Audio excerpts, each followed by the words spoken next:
Let's start with something simple, a straw. In 2025, U.S. tariff policy turned this everyday item into a symbol of how global trade decisions ripple down into local businesses. Bars and restaurants in Florida, especially in Key West, suddenly faced higher costs and fewer choices because of new tariffs on paper and plastic packaging products. Tonight, I'll walk you through what these tariffs are, why were imposed, who they affect, how they play out in real life, and finally, what we can do about them. Here's the journey.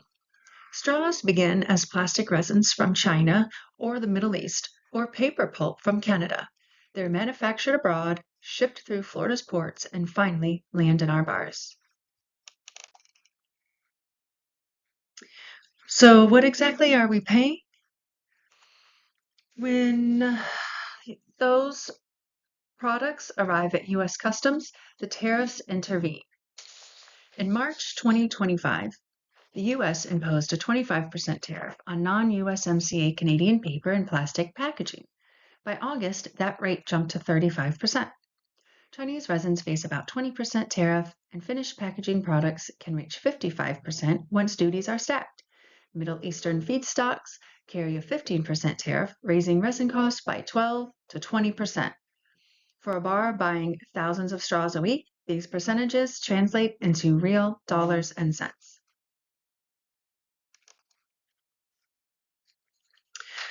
But why were these tariffs imposed? The U.S. government used its National Security Authority under IEEPA to enforce trade rules. The idea was to make sure Canadian and Mexican suppliers followed USMCA origin standards while also pressuring China and reducing reliance on Middle Eastern petrochemicals. In theory, this strengthens domestic supply chains. In practice, it means higher costs for small businesses in Florida that depend on imported packaging.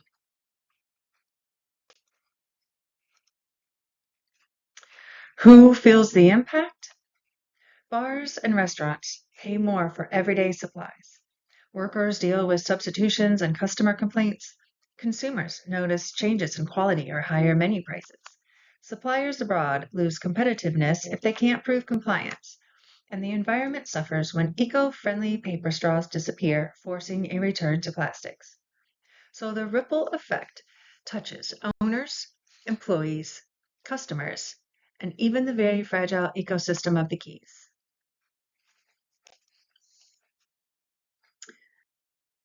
As you can see here, costs of pre-tariff versus post-tariff.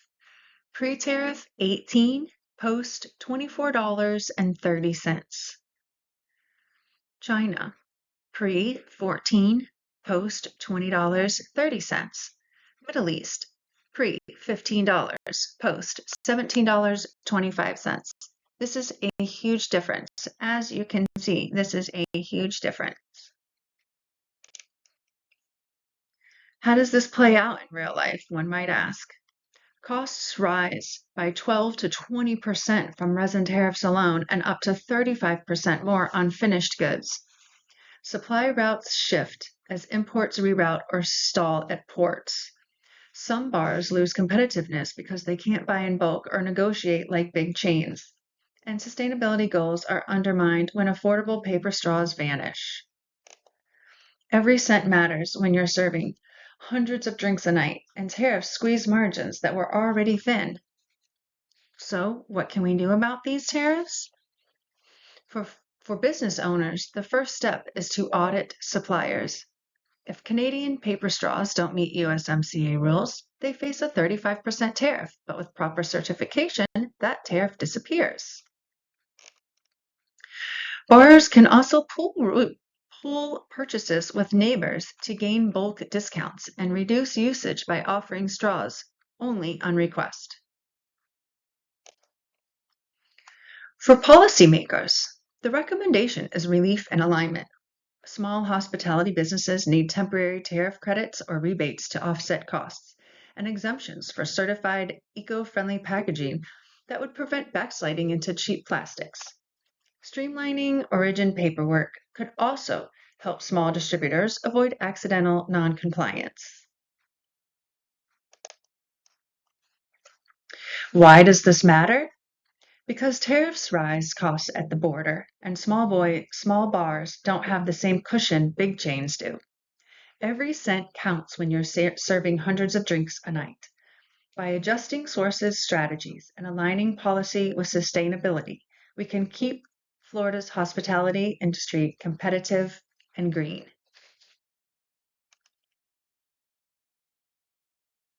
As we close, I want to bring this back to the people and places behind the numbers.